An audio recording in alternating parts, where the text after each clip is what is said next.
Good morning students. நாம் இன்றைக்கி ஹிஸ்ட்ரியில் second lesson great thinkers and new faiths அப்படிங்கிற லெசனில் பார்க்கலாம். லேர்னிங் அப்ஜெக்டிவ்ஸ் பார்த்தோம் அப்படின்னா, to learn the causes for the rise of new faiths in the 6th century BC. கிமு 6ஆம் நூற்றாண்டில் புதிய நம்பிக்கைகள் தோன்றுவதற்கு என்ன காரணம் அப்படிங்கிறத தெரிஞ்சுக்குவோம். To have knowledge in the teachings of Mahavira and Buddha. மகாவீரர் மற்றும் புத்தருடைய போதனைகள் பற்றி தெரிஞ்சுக்குவோம். To know the similarities and dissimilarities between Jainism and Buddhism.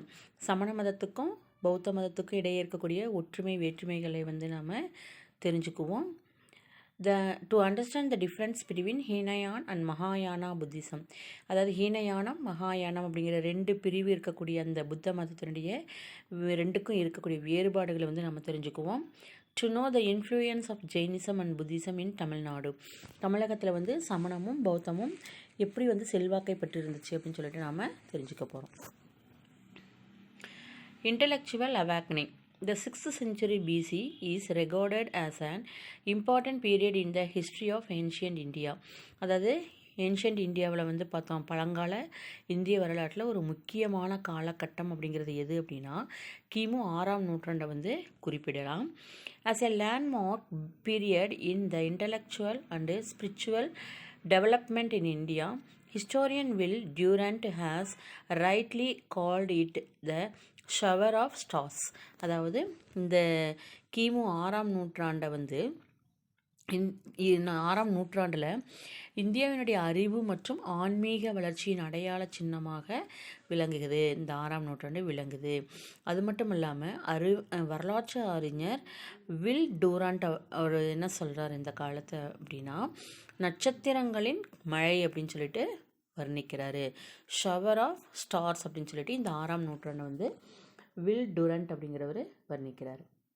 Sources, literary sources, Angas Jain text, Tripitakas and Jatakas Buddhist text. அதாவது இதை பற்றி தெரிந்து கொள்ளக்கூடிய சான்றுகள் இந்த 6ஆம் நூற்றாண்டை நட்சத்திரங்களின் மலை அப்படின்னு சொல்லிட்டு பொருத்தமாக வர்ணிக்கிறார் இல்லையா. அந்த 6ஆம் நூற்றாண்டை பற்றி நம்ம எப்படி தெரிஞ்சுக்கலாம் அப்படின்னா, அங்காஸ் அப்படிங்கிற ஜெயின் டெக்ஸ்ட், அதாவது சமண நூல்கள் மூலமாகவும், திரிபிடகாஸ் அண்டு ஜடகாஸ் அப்படிங்கிற ஜாதகாஸ் அப்படிங்கிற புத்திஸ்ட் டெக்ஸ்ட், புத்த மத நூல்கள் மூலமாகவும் நாம் தெரிஞ்சு கொள்ளக்கூடிய சான்றுகள் இதெல்லாம் லிட்ரரி சோர்சஸ், இதெல்லாம் அதாவது இலக்கிய சான்றுகள். அடுத்தது causes for the rise of intellectual awakening and the birth of Buddhism and Jainism. அதாவது இந்த சமண மதமும் பௌத்த மதமும் தோன்றியதற்கான காரணங்கள். இந்த ரெண்டு மதமும் எதுக்கு தோன்றியது, அறிவு மலர்ச்சிக்கு இந்த சமணமும் பௌத்தமும் தோன்றியதற்கான காரணங்கள் பற்றி பார்க்கலாம். There were several reasons for the rise of new intellectual awakening. அதாவது புதிய அறிவு மலர்ச்சி ஏற்படுவதற்கு பல காரணங்கள் இருக்குது. Some of the exploitative practices that paved way for new faiths include. அதாவது இந்த ஏற்கனவே இருந்த சமயத்தின் பெயரால் செயல்படுத்தப்பட்ட இந்த சுரண்டல் நடைமுறைகள் புதிய நம்பிக்கைகள் தோன்றுவதற்கு வடிவமைத்து கொடுத்தது. ஏற்கனவே இருந்த பழைய நடைமுறைகள் தான் இந்த புதிய அறிவு மலர்ச்சி ஏற்படுவதற்கு வழியமைத்து கொடுத்தது. To complex rituals and sacrifices advocated in the later Vedic period. அதாவது பின் வேத காலத்தில் பரிந்துரைக்கப்பட்ட சில சடங்குகள், வேள்விகள் இதெல்லாமே அந்த புதிய அறிவு மலர்ச்சி ஏற்பட காரணம். எக்ஸ்பென்சிவ் சாக்ரிஃபைசல் செரிமனிஸ், அதாவது அதிக அளவுக்கு செலவு செய்ய வேண்டியிருந்த வேள்வி சடங்குகள், அந்த யாகாஸ்லாம் செய்கிறாங்க இல்லையா, அஸ்வமேத யாகா, அது மாதிரி இருக்கக்கூடிய அந்த வேள்வி சடங்குகள். அடுத்தது superstitious beliefs and practices that confused the common man. இந்த மூட நம்பிக்கை நடைமுறைகள் இதெல்லாமே பார்த்தோம் அப்படின்னா ஒரு காமனான மேன், பொதுவான மனிதனை குழப்பமடைய செய்தது. அது சாதாரணமான மனிதனை குழப்பமடைய செய்தது.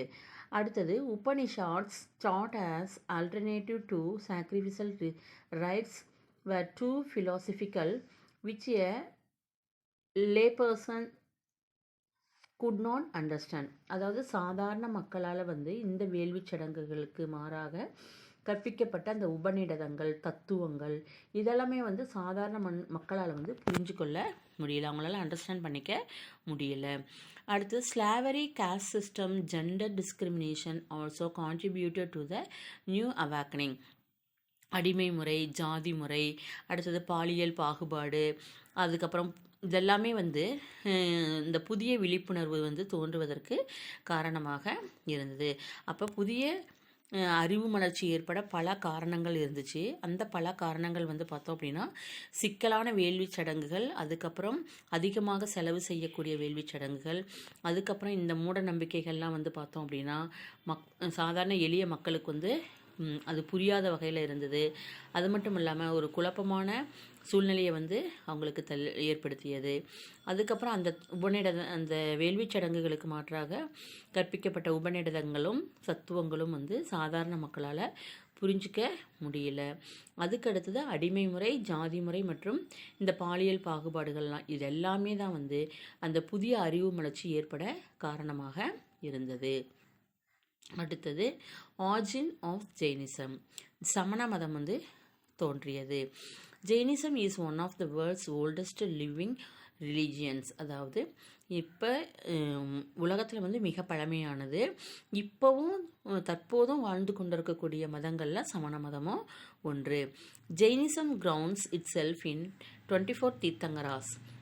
அதாவது ஜெயின மதம் வந்து பார்த்தோம் அப்படின்னா 24 தீர்த்தங்கரர்களை மையமாக கொண்டது. A Tirthankara is one of the who revealed religious truth at different times. இந்த தீர்த்தங்கரர்கள் வந்து பார்த்தோம் அப்படின்னா பல்வேறு காலங்களில் மதம் தொடர்பான உண்மைகளை போதித்தவங்க தான் இந்த தீர்த்தங்கரர் அப்படின்ட்டு அழைக்கப்படுறாங்க. அதாவது பல்வேறு காலங்களில் மதம் தொடர்பான உண்மைகளை போதித்தவங்க தான் இந்த தீர்த்தங்கரா அப்படிங்கிறது. அது மாதிரி தீர்த்தங்கராஸ் வந்து மொத்தம் எத்தனை பேர் இருந்தாங்க அப்படின்னா 24 தீர்த்தங்கராஸ் வந்து இருந்தாங்க. The first Tirthankara was Rishabha and the last one was Mahavira. முதல் தீர்த்தங்கரர் வந்து யார் அப்படின்னு சொல்லிட்டா ரிஷபதேவர், ஆதிநாதர் என்று அழைக்கப்படக்கூடிய ரிஷபதேவர் அப்படிங்கிறவர் தான் முதல் தீர்த்தங்கரர். லாஸ்ட் தீர்த்தங்கரர் யார் அப்படின்னா வர்த்தமான மகாவீரர் அப்படிங்கிறவர் தான் லாஸ்ட் தீர்த்தங்கரா அப்படின்னு சொல்லிட்டு குறிப்பிட்டிருக்காங்க. Jainism gained prominence under the aegis of Mahavira during the 6th century BC. இந்த ஜெயினிசம் வந்து பார்த்தோம் அப்படின்னா 6ஆம் நூற்றாண்டில், கிமு 6ஆம் நூற்றாண்டில் மகாவீரருடைய வழிகாட்டுதலில் சமணம் வந்து மிக முக்கியத்துவம் பெற்று ரொம்ப வளர்ச்சி அடைந்து இருந்தது. இப்போ பாருங்க ஒரு பிக்சர் கொடுத்துருக்காங்க. ஒரிஜினல் நேம் வந்து பார்த்தோம் அப்படின்னா வர்த்தமானா. இவருடைய இயற்பெயர் வந்து வர்த்தமானா. பிளேஸ் ஆஃப் பர்த், இவர் எங்கே பிறந்தார் அப்படின்னா குந்தக் கிராமம் நியர் வைசாலி, பீகார். அதாவது குந்தக் கிராமம் வைசாலி அப்படிங்கிற இடத்துக்கு பக்கத்தில் இருக்கக்கூடிய குந்தக் கிராமம், அது எங்கே இருக்குது அப்படின்னா பீகாரில் இருக்குது. பேரண்ட்ஸ் சித்தார்த், த்ரிஷலா. அவங்களுடைய பெற்றோர் வந்து பார்த்தோம் அப்படின்னா சித்தார்த்தர், த்ரிஷலா அப்படிங்கிறவங்க தான் அவங்களுடைய அம்மா. சித்தார்த்துங்கிறவர் அவங்களுடைய அப்பா. பிளேஸ் ஆஃப் டெத், எங்கே இறந்தார் அப்படின்னா பவபுரி, பீகார். பீகாரில் பவபுரி அப்படிங்கிற இடத்துல மகாவீரர் இறந்துட்டார். The word Jain derives from the Sanskrit word Jina. ஜினா அப்படிங்கிற வேர்டில் இருந்து தான் வந்து இந்த ஜெயின் அப்படிங்கிற வேர்டு வந்து ஜினா அப்படிங்கிற வேர்ட்லேருந்து பிறந்தது. Which means conquering self and external world. இதுக்கு என்ன மீனிங் அப்படின்னா conquering self and external world அப்படின்னு சொல்லி அர்த்தம். அதாவது சமணம் அப்படிங்கிற சொல் வந்து ஜினா அப்படிங்கிற சமஸ்கிருத சொல்லிலேருந்து வந்தது. அதனுடைய பொருள் வந்து தன்னையும் வெளியுலகத்தையும் வெல்வது. கான்குவரர் அப்படின்னா வெல்வது அப்படின்னு சொல்லிட்டு அர்த்தம். அடுத்தது Mahavira, the great hero. Vardhamana meaning prosperous was a Kshatriya prince. அதாவது வர்த்தமானர் அப்படிங்கிறதுனா என்ன மீனிங்னா ப்ராஸ்பரஸ், அதாவது செழிப்பு அப்படின்னு சொல்லிட்டு ஒரு மீனிங்கு. ஒரு சத்திரிய இளவரசர், வர்த்தமானர் வந்து ஒரு சத்திரிய இளவரசராக இருந்தார். நம்ம ஏற்கனவே சத்திரியன்னு சொல்லியிருக்கோம். அதாவது அந்த காலத்தில் வந்து ஜாதி வந்து 4 வர்ணாசிரம முறைப்படி 4ஆக பிரிச்சிருந்தாங்க. அதில் வந்து ஃபஸ்ட்டு வந்து பிராமணாஸ், 2வது வந்து சத்ரியாஸ், 3வது வைஷ்யாஸ், 4வது சூத்ராஸ். அதாவது பிராமணாஸ் அப்படின்னா இந்த வேள்விகள், யாகங்கள், பூஜையெல்லாம் பண்ணுறாங்க இல்லையா, அவங்க தான் பிராமணாஸ். சக்திரியாஸ் அப்படிங்கிறவங்க யாருன்னா போர் வீரர்கள், மன்னர், இளவரசர், அவங்க அந்த போர் செய்யறாங்க இல்லையா, அவங்களாம் வந்து சக்திரியான்னு சொல்லுவாங்க. வைஷ்யாஸ் அப்படிங்கிறவங்க வாணிபம் செய்யக்கூடியவங்கள வைஷ்யாஸ்ன்னு சொல்லுவாங்க. அடுத்தது சூத்ராஸ் அப்படிங்கிறவங்கன்னா இந்த 3 அதாவது பிராமணாஸ், சக்திரியாஸ், வைசியாஸ் இவங்க சொல்கிற வேலையெல்லாம் செய்யக்கூடியவங்க தான் யார் அப்படின்னா இந்த சூத்ராஸ் அப்படிங்கிறவங்க. அந்த வகையில் பார்த்தோம் அப்படின்னா வர்தமானா அப்படிங்கிறவர் வந்து ஒரு சக்திரிய பிரின்ஸ், அதாவது ஒரு சக்திரிய இளவரசர் அப்படின்னு பேர். However, at the age of 30, he renounced his princely status to adopt ascetic life. He undertook intense meditation. இவர் வந்து தன்னுடைய 30வது வயசில் என்ன பண்ணார் அப்படின்னா இளவரசர் அப்படிங்கிற தகுதியை விட்டுட்டு, இவர் ஒரு நாட்டினுடைய இளவரசராக இருந்தார். அவருடைய 30வது வயது வந்து இளவரசர் அப்படிங்கிற தகுதியை கைவிட்டுட்டு துறவரம் வந்து மேற்கொண்டு தியானம் செய்ய ஆரம்பித்தார். After 12.5 years of rigorous penance, Vardhamana attained omniscience or supreme knowledge known as Kevala.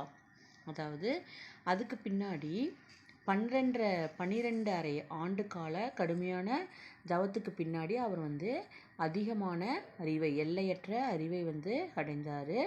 அந்த நிலைக்கு என்ன பேர் அப்படின்னா கைவல்ய நிலை அப்படின்னு சொல்லிட்டு பேர். அதுக்கு அடுத்தது thereafter he became Jina, meaning one who conquered worldly pleasure and attachment.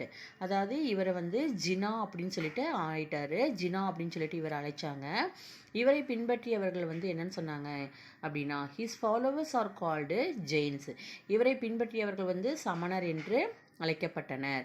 Mahavira revived the ancient ceremonic traditions and came up with new டாக்ட்ரைன்ஸ்.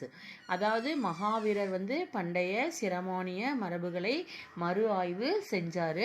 அதனுடைய அடிப்படையில் வந்து ஒரு புதிய கோட்பாட்டை வந்து அவர் உருவாக்கினார்.